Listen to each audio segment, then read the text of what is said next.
ज्यादा शक्कर शरीर को खराब कर देती है। बोलो सही है? अरे बोलो तो जम के, सही है? ज्यादा शक्कर शरीर को खराब कर देती है और ज्यादा शक हमारी पूरी जिंदगी को खराब कर देता है। ज्यादा शक्कर खाओगे तो शरीर बेकार हो जाएगा और ज्यादा शक की जिंदगी में जियोगे। मेरी सास ने ना जाने क्या कह दिया मेरे पति से, ना जाने पति ने क्या कह दिया अपनी बहन से। शक में जिंदगी जी रहे हो। भाई ने ना जाने अपने भाई से क्या कह दिया, तुम्हारी मम्मी ने तुम्हारे छोटे भाई से ना जाने क्या कह दिया, उन्होंने ना जाने उनसे क्या कह दिया। दो जनी बात कर रहे हैं तो शंका चालू हो गई, पति पत्नी बात करें तो शंका चालू हो जाए, भाई भाई बात करे तो शंका चालू हो जाए। शक्कर शरीर खराब कर देती है, शक जिंदगी खराब कर देता है। माता सती की जिंदगी में एक छोटा सा शक आ गया, क्या ये राम है? सती की जिंदगी में एक छोटा सा शक आया, क्या ये राम है, ये परमात्मा है, ये नारायण है जो अपनी पत्नी के लिए रो रहे?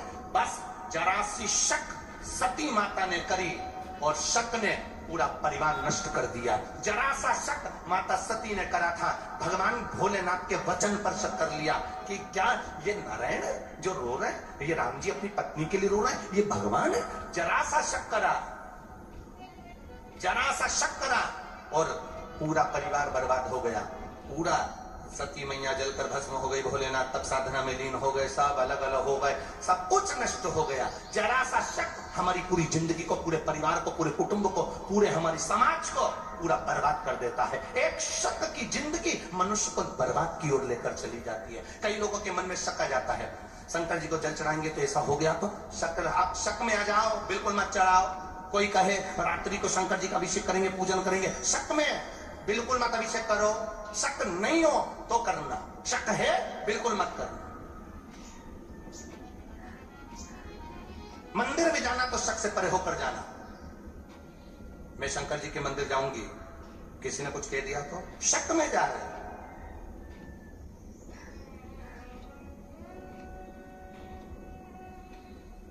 कथा में बैठे हो, कोई तुमको देख रहा है तो तुमने कह दिया, बताओ मुझे घूर घूर के देख रहा है, शक।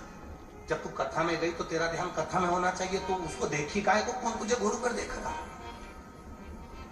शक जीवन नष्ट कर देता है। शक्कर वो कितनी बड़ी बात की, वो एक गरीब आदमी शक्कर के लिए कंट्रोल की दुकान के चक्कर लगाता है। कंट्रोल जानते ना? अरे बोलो तो जम के, जानते हो? सरकारी सामान की दुकान जो होती है, आटा चाल शक्कर। गरीब आदमी शक्कर के लिए कंट्रोल की दुकान के चक्कर लगाता है, कंट्रोल के चक्कर लगाता है। और अमीर आदमी शुगर को कंट्रोल करने के लिए डॉक्टर के चक्कर लगाता है। दोनों में बहुत अंतर, बहुत अंतर, दोनों में बहुत अंतर। एक शक्कर खाने के लिए कंट्रोल की दुकान जा रहा है और दूसरा शक्कर को बचाने के लिए डॉक्टर के पास जा रहा है। कंट्रोल करना,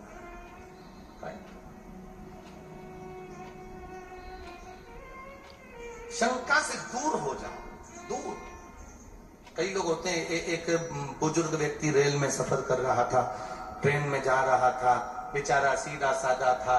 कुछ पढ़े लिखे लड़के ट्रेन में चढ़ गए। चढ़ते से लड़कों ने विचार करा, यहाँ लिखा है चेन खींचने पर 1 साल की सजा या 2000 रुपए जुर्माना।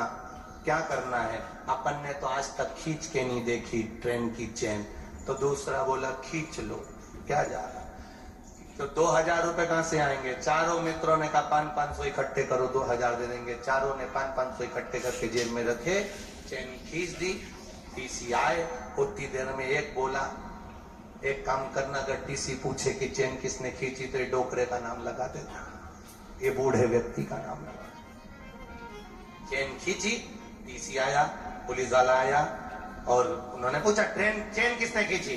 चारों लड़कों ने कहा ये बुढ़े आदमी ने खींची, ये डोकरे ने खींची, ये बुजुर्ग ने खींची। डोकरे से पूछा बुढ़े आदमी से, तुमने चेन खींची? हाँ। क्यों चेन खींची? इन चारों ने मेरे 2000 रुपए ले लिए।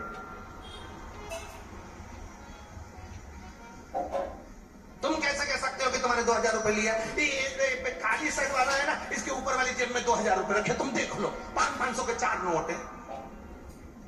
टीसी ने पुलिस वाले से निकाल, इसकी जेब में से निकाल जरा। और जो जेब में से निकाले तो 500 के नोट टीसी ने निकाल के बूढ़े आदमी को हाथ जोड़कर कहा क्षमा मांगते हैं। और पुलिस वाले से कहते दे 2-4 करके ले चल। चारों बता ट्रेन में चोरी।